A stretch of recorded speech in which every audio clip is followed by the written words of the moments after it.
All right, joining us today, straight from the deep blue sea, is a former WCW and TNA superstar. Shark Boy is in the house. How's it going, man? How you doing? Hey, good to be here. Great. If we can go back in time a little bit, you debuted in 1997 in HWA. It was Heartland Wrestling Association, which was run by your mentor, Les Thatcher, who trained you. Can you tell us what it was like starting out? I mean, after all the training, you debuted here. How was it like to start off in pro wrestling there? Well, for me, it was just a dream come true. Ever since I was about probably 11 or 12 years old, that's what I've wanted to do, is to be a professional wrestler. And I was excited to when I got the chance to start training to find out that I was actually had a little bit of natural talent for it, and I worked real hard and was excited beyond belief to get a chance to actually wrestle on a show in front of a live crowd, and it was really a dream come true for me at that point. Well, fast forward just a little bit more in the IWA, the Independent Wrestling Association. You unleashed Shark Boy, inspired by a 1995 song, "I Come from the Water" from the Toadies. Can you tell us a little bit more about how that came about? Well, I'll tell you, when I first started training, it was actually to be a referee. Due to my size or lack thereof, there weren't a whole lot of smaller guys in the business at the time in '95 when I broke in. And so, I was training to be a ref, but the training itself was not unlike that of a wrestler. So, when we found out that I had a little bit of a natural ability for wrestling, and at some point I decided I wanted to be a wrestler, and I went to Les and I said, I want to wrestle on shows, and the way to do that and still be a referee would be to wear a mask. And so that was where the idea of wearing a mask came from. And I had to come up with a character. I didn't want to just be Mr. X or something generic. I wanted to come up with something that wasn't being done in the business at the time, and heard that song, and it just sort of inspired this idea about like a superhero coming from the water to sort of fight the bad guys in wrestling. And that's pretty much where the whole thing came from. Shark Boy took off, and you had a great underground following, which I believe opened the eyes up of WCW at the time, which was one of the top companies then. What was it like going from, say, the minor leagues to the major leagues, if you will? Was there, a big transition? Yeah, it really was. Again, that was just sort of another dream come true moment, though. It was like, when I got signed with WCW, it was sort of like, I made it. I finally made it. I made it to the big time. Of course, at the time, I picked up my family and moved to Atlanta and started training at the power plant. That was really the biggest difference. I was for the first time in my life, I was living somewhere besides Ohio. And so now I'm living down in Georgia, and I'm kind of rubbing elbows with guys that I've seen on TV. I was training under Paul, Mr. Wonderful Orndorff there. And guys would come in and out of the place all the time, helping to train the younger guys. And so, and then of course, when I started working on the TV, that was a big deal. I hear Shark Boy was getting national exposure on WCW Saturday Night on the Superstation TBS, and that was, something that I hadn't had up till then. So, it was a real big difference between, going from the independents to WCW for sure. In TNA, you had a little bit of a transformation for you, where Shark Boy came back with a little bit more of an attitude, you could say, a little stone cold attitude. At what point did you say to yourself, I need to do this with Shark Boy? Because I thought it was hilarious. I loved seeing you every week doing this. How did that come about, pretty much? Well, I'll tell you, the whole thing kind of started. I was overseas in India, and I was over there with Simon Diamond and Sanjay Dutt. And Sanjay, his family's from India, so he sort of spoke the language, if you will. He was familiar with the culture. But Simon and I, it was like we were in a whole different world, and we kind of only had each other to entertain each other and keep each other sane sometimes. And we started talking about who our favorite wrestlers were when we were growing up, and Ric Flair came up right away, one of his favorites, one of my favorites for sure, and he sort of did his Flair impression, and I did mine, and then I said, but who I really like doing an impression of is Stone Cold Steve Austin, and I did my Stone Cold for him, and he just lost it. And everywhere we would go, he would say, hey, what would Stone Cold say about that waiter over there? Well, I think he'd say he's a piece of trash, and I would just launch into the character, and we would just crack each other up. And so we get back from India, and Simon goes to Jeff Jarrett. Actually, he went to everybody backstage and had me doing it for everybody, but he went to Jeff Jarrett, and he said, Jeff, you need to hear old Shark Boy do Stone Cold Steve Austin. So I did the impression for Jeff, and it was actually his call. He said, "Man, we're doing that on TV. That's fantastic. Like, we're gonna take that and we're gonna put your character, move your character in that direction, and he's gonna, he's gonna be talking for the first time in my career. I was talking, so it was exciting. It wasn't my idea to do it on TV, but I was glad to sort of grab the ball and run with it. Sure. Now, did you ever have a chance to talk to Steve Austin about that? Did you guys ever talk about that at all? I've never spoken to him directly, but since I started doing the impression, but the first time I knew anything about that he'd even seen it was Kevin Nash came up to me backstage at one of the tapings. He said, "Hey man, Steve digs your stuff. He thinks it's funny. He likes it, And I was like, wow, that is so cool. Just to kind of hear it from the man himself that he wasn't insulted by it. He could have been insulted. He could have been offended. Upset, but he wasn't any of that. He actually was real supportive. He gave a couple of interviews that I heard where he said that he actually enjoyed it. So that's cool. The ultimate tribute right there. Definitely. Now, do you feel a lot of comedy is missing in today's era? I know everybody wants to be serious all the time, but is there is there room for more laughter, or is it just better in small doses? I think it's a little bit of both. I think generally speaking, it's better in small doses, but I also think it has to be there. I think wrestling is supposed to be a variety show. Not every match and every feud and every angle can be, just completely serious all the time. I don't think that's what it's about. I think it's supposed to be a little bit of everything. Men, women, singles matches, tag teams, comedy, serious stuff. I think she should mix it all together. I think that's what wrestling is supposed to be, is a variety show. No, definitely. Now, as an insider looking out, I'm sure you probably heard some of the news and the reports going around with, TNA was on its last legs. They need somebody to buy them. Names being thrown out was WWE and others.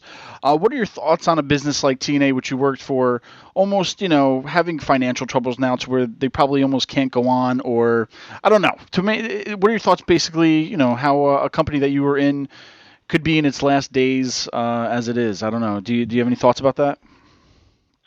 Well, I'll tell you what, they've buried TNA about 10 times already and said it's dead and gone, and it's still here. So until it's over, I won't believe it until I see it. Let's just put it that way.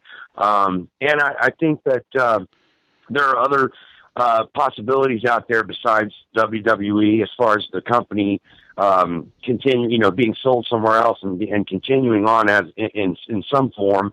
Billy Corgan obviously is the name that keeps coming up a lot in the news. But I'm sure, there may be other potential investors out there. I don't know, but I feel like that would be best for TNA if Billy or somebody like that took over. I think if the WWE buys TNA, that's the last you'll see of TNA, because essentially when they bought WCW, they sort of dismantled it and sold it for parts, and that's, I think, what you would probably see happen if Vince buys TNA. Definitely. And, speaking of WCW, TNA, I think through the years became that number 2 brand, especially when they were on Spike TV. Granted, they weren't pulling in the same kind of money or ratings. Will anybody ever be able to do what WCW once did, you think? Well, that's a great question. You can never say never, especially in the wrestling business. Will another company pop up that poses a real threat to WWE? I don't know. I don't see it happening anytime in the real near future. It seems to me like WWE is sort of trying to create their own competition. We'll split the roster in half. We'll do a Raw versus SmackDown. We'll come up with our own feeder system with the NXT and see if we just can't get it to be more popular than our main brand, because that seems like that's the way it was trending for a while. It's like they're creating their own competition. And I don't think that's necessarily a bad idea, because at the end of the day, it's all under their umbrella, and whatever money they make, they make it. So yep, definitely. Now, that's what it seems like they're doing to me. Oh yeah, exactly. Now, from wrestler to trainer, you also opened up your own school called the Shark Tank. What was it like for you to become the trainer and not the trainee? I really enjoyed that. I wanted to do that for a long time.